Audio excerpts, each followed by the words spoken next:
Hey everyone. Before we get into today's episode, we've got some exciting news. Our Messy Middle Matters merch store is live at shop.themessymiddlematters.com. This is all thanks to everyone who wanted their own Don't Make Me Regret Trying to Be Helpful sweatshirt. But we didn't stop there. We've got 3 collections. Don't Make Me Regret, in honor of the sweatshirt that started it all. Words Matter, inspired by our most popular episode. And Embrace the Messy, to celebrate the beautiful chaos. Everything's print on demand, so be sure to double check your size before ordering. But if anything goes wrong with the printing, our vendor will work with you to make it right. Sweatshirts, t-shirts, stickers, and more. If you're looking for a different cut or style, just email us at podcast@themessymiddlematters.com, and we'll do what we can to bring your vision to life. All right. Now let's get into today's episode from the Messy Middle Matters.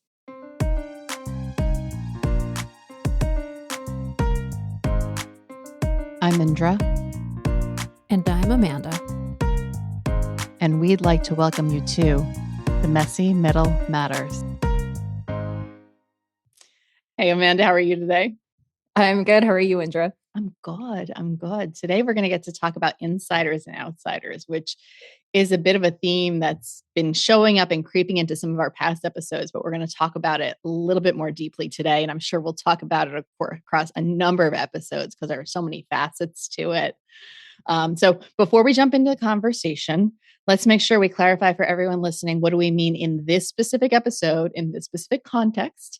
What do we mean by insiders and outsiders? So insiders are the permanent employees of a particular organization. They have to abide by certain rules and regulations and cultural norms for that specific organization. These folks are more likely to be full-time employees. It might be, the people within your company, the people within your team, but that the word organization is a little flexible there, but they're people who are there all the time with you. And for this context, outsiders, we're saying, are the agencies, consultancies, and high-paid subject matter experts, also called SMEs, that organizations bring in for a specific purpose or a fixed period of time. And the last level setting before we jump into the topic is, I want to make sure that it's clear. Insiders are not better than outsiders. Outsiders are not better than insiders. They just have different strengths and opportunities to engage in conversations. And that's what we're going to be talking about today. And I've been lucky enough to be both an insider and an outsider. Now we are outsiders, which is kind of why we're able to do this podcast, which is kind of awesome. I don't think we could have ever done this at least I couldn't have done it if I was working for a company. I wouldn't be able to speak half as freely as I'm able to now, but yeah. Yeah, I think it'd be a lot trickier to do this if we were insiders working full-time at a company. Yeah, because I'm just imagining, like, they'd be afraid that, are they going to talk about that meeting, or are they going to, are like, oh, that must have been that thing, that person she's complaining about. They don't know that it's like 5 jobs ago. Right. There are patterns in the world. But yeah, because we're outsiders, we get to talk as freely as we'd like to. Right, for sure, without as many consequences or repercussions from our employers, right? Yeah. Like you just said, oh, tomorrow you're going to get called to the office and, reprimanded for saying that thing on the podcast about that meeting, which actually wasn't even about that meeting. Wasn't about that meeting at all. So let's talk a little bit about, and also talk about, like, when organizations would bring in outsiders. Like I said, I've had the experience of being on both sides of this, and the reasons for bringing in outsiders, this particular flavor of outsiders, can be due to bandwidth constraints, to fill a skills gap, or they need an objective party to take the lead on something. I think that's where we're going to probably lean in on this conversation. And the reason that I've been the outsider brought in, or have asked for an outsider to come in, has, our partners need a objective voice to hear the thing, right? And we might even need an objective voice to hear the thing, just to validate or invalidate our understanding of the situation. And like we were just saying earlier, the outside voices can say the quiet thing out loud without getting as many repercussions. So we'll dig into that a little bit more. Yes. And I think, the outsiders, the consultants, the subject matter experts bring this external credibility to the Mm, table, yeah. right? They're not as ingrained in the company's norms and processes and power dynamics and all of, how things are done at this company. They bring this external, like, here's what I've seen in the outside world, and here's what I've learned, and here's what I can bring to you. Yeah, they have different skin in the game. Like they have Mm-hmm. different skin in the game. Like um, the performance of this project is not going to impact it. Well, it depends on how the contract is structured, but let's just for simplicity say the outsiders, whether they get paid or not, doesn't matter if the project succeeds or it doesn't. Like in many cases, that's the case. They're going to get paid no matter what.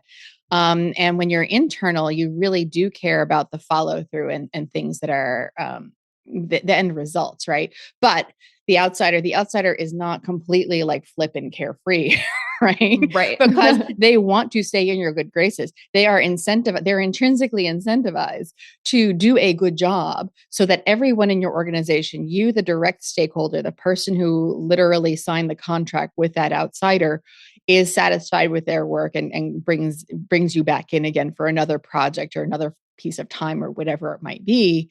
Or a partner might choose to bring you in. Like one of the other people within that organization said, "Oh, I like what they did over there. Indra did a kick-ass job on that one. Let me bring her in for this other thing." So yeah. Yeah, for sure. Or, and not And or like give you like a good testimonial, right? yes. Like on LinkedIn or your portfolio if you're a consultant like working for yourself. There are just so many incentives for the outsiders to do a good job. Yep. Because word of mouth, I mean, this work world is so much smaller than anybody realizes it is. Even when we talk about like global communities, the number of times I've run into someone like, "Oh, like you again. Cool." Didn't think I'd see you again. But, and, let's also talk about, so we talked a fair bit about outsiders, but let's talk about insiders too, right? So, insiders, I think there are some, and some of the power dynamics or some of the elements or the aspects that we can talk through are there's a challenge for insiders to speak up, right? I think that's one of the challenges that insiders face that outsiders can help with, right? Because there's power dynamics in the organization. There's risk of like, they don't want to risk their bonus, let's say, or, the culture within the organization may not allow for the type of feedback that you would like to offer. Right. There could be a lack of psychological safety, right? People, Yeah. the insiders don't feel comfortable or safe to share their opinions or to speak up against, something, whatever it may be, right? A process going wrong, a leadership not like being aligned and just being a hot mess, whatever it may be, there just may not be that psychologically safe environment within the corporation. Related to that, I think there could be, historical baggage, right? Like there's always people may speak up and, do their best to push for change. And no matter how hard they push, no matter what they do, nothing changes. And so it becomes a learned behavior, like a learned silence. It's a muscle Which memory you develop, kind of. yeah, yeah, Yeah. yeah, yeah. Yeah. That And yeah. something else that came up, right? Like it just popped into my head. There might be emotional labor or like fatigue related to that, right? Like I've got so much going on, like project wise, people management wise, all of the things. And it's just like speaking up and trying to push for change. It's just one more thing to add to my plate. And like I just can't. I need, going back to one of the reasons you bring in an outsider, resource constraints. Yeah, and one of the things that I've seen when outsiders do get brought in, and it's often enough for resource constraints, like as a leader bringing in an outside voice, you do want to make sure that the work is within the wheelhouse of the outsider that's coming in and doing the thing. So you need to craft their scope, the sphere of their work to align to their strengths so that they can succeed, so that you and your team can inevitably succeed due to that. It's a cascading set of successes. But what can happen is that your internal team starts to get a little resentful, right? They're Mm-hmm. like, they see, oh, like, oh my gosh, they're bringing in outsiders. The things that I've seen that show up, like the alarm bells that show up for some people can be, oh my gosh, they don't think I have the skills. Oh my gosh, is my job at risk? Oh my gosh, like all the different things that can show up. Yeah, like, oh my gosh, like who does Amanda think she is? Like coming into that meeting, like saying those things, right? Like that can breed resentment. Right. Or Amanda said the thing and they listened to her and they didn't listen to me. Like, what's that Mm-hmm. all about? Mm-hmm. Right. It's not it's just, people are funny. People are funny. I had a yoga teacher years ago who taught me that, the eyes that we look through, those are just cheap cameras. The ears that we listen with are just cheap microphones. And, like our brains are cheap computer processing devices.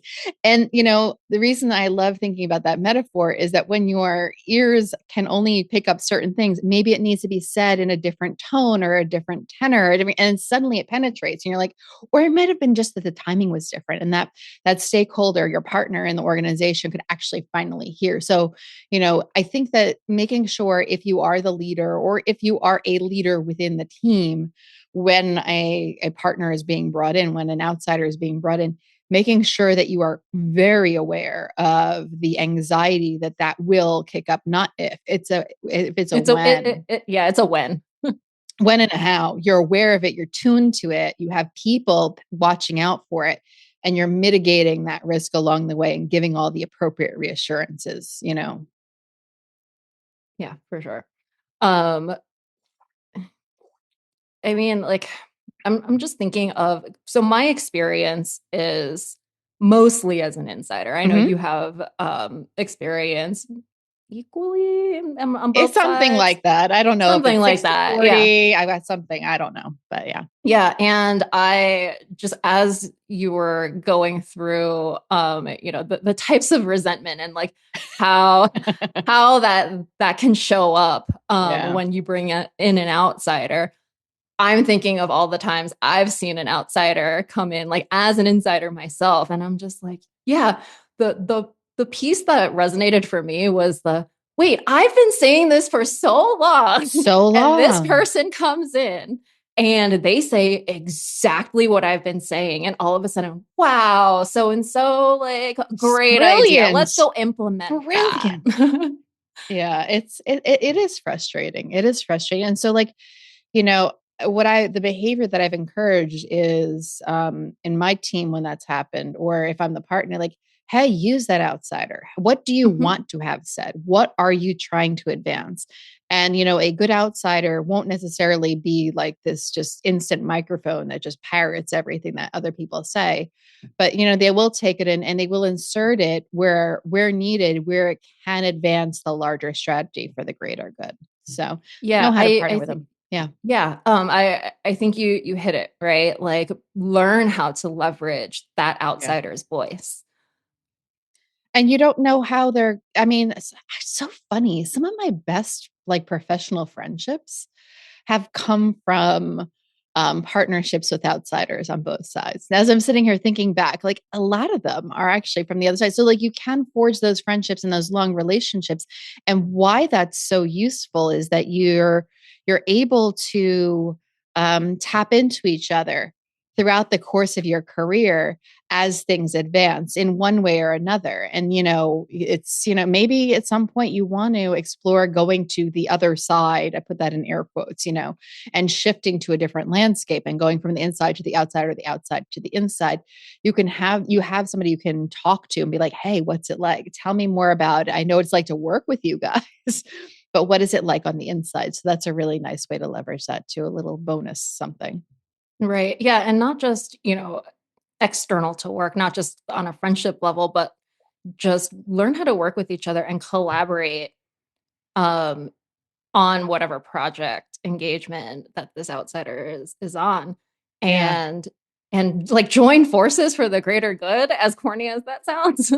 No, but I think that that's it. I mean, I think that so many of our episodes have this like community oriented something, because you and I both believe that the human beings we work with are humans, and we do form communities around projects, around teams, around organizations. And I'll say one of my proudest professional experiences. So I was in-house, and I was working with an incredible agency. It was called Moment Design. They've since been acquired by Verizon. They were really good, really good. And one of the things that we worked on is, so my partner, Alexa Curtis, amazing human being and leader. Um, she she was really good at conceptualizing certain types of tools and novel ways of approaching design projects and research projects and what it might be. And so, one of the tools used in the UX world, user experience world, is called a persona. It's an archetype of a human being, right? And it's used to ground the work that you do and make sure that you're always designing with a particular person in mind, and you're not designing just for yourself, or you're not building the app just for yourself. And so she had this concept that she tried out with other clients before, of creating these cards that would allow you to assemble an entire persona based on a set of attributes. And so she's like, hey, do you think we could do that here? I'm like, hey, I think that would be really awesome. And so she and her team designed a beautiful set of cards. I actually should post some pics online. Maybe I'll do that at some point in time, of our deck of cards. But where my part came in, and what made this partnership so strong, and this implementation of this approach so much stronger than anything she'd done in the past, was we had a deep, long relationship.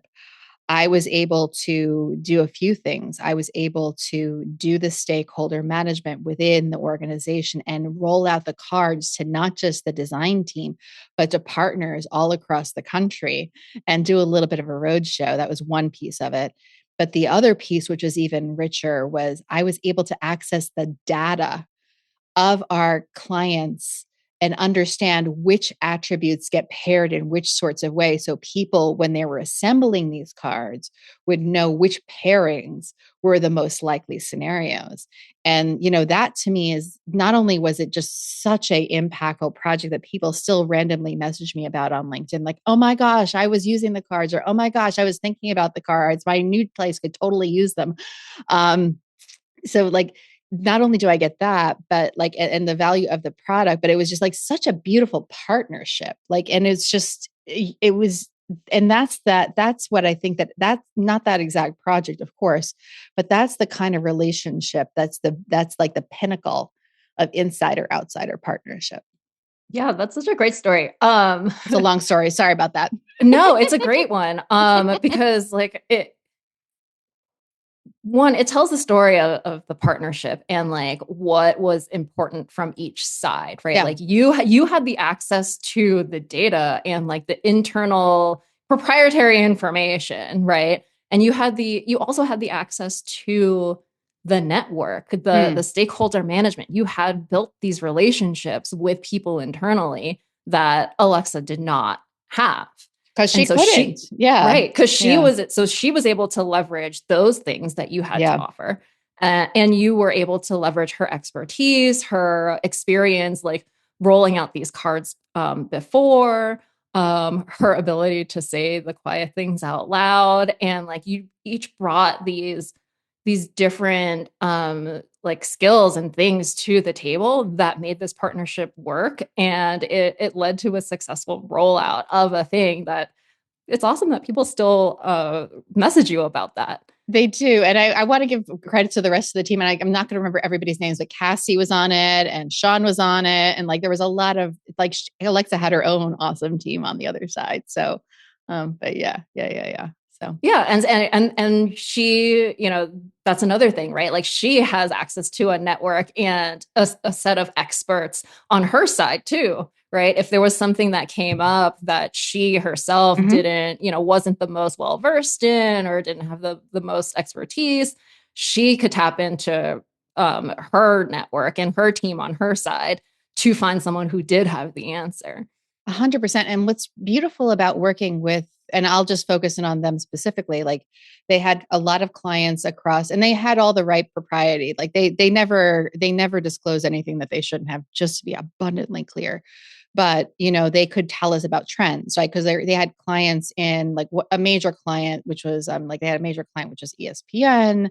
They had a lot of clients in the healthcare sector. They had a lot of clients in the financial services sector, and they could really.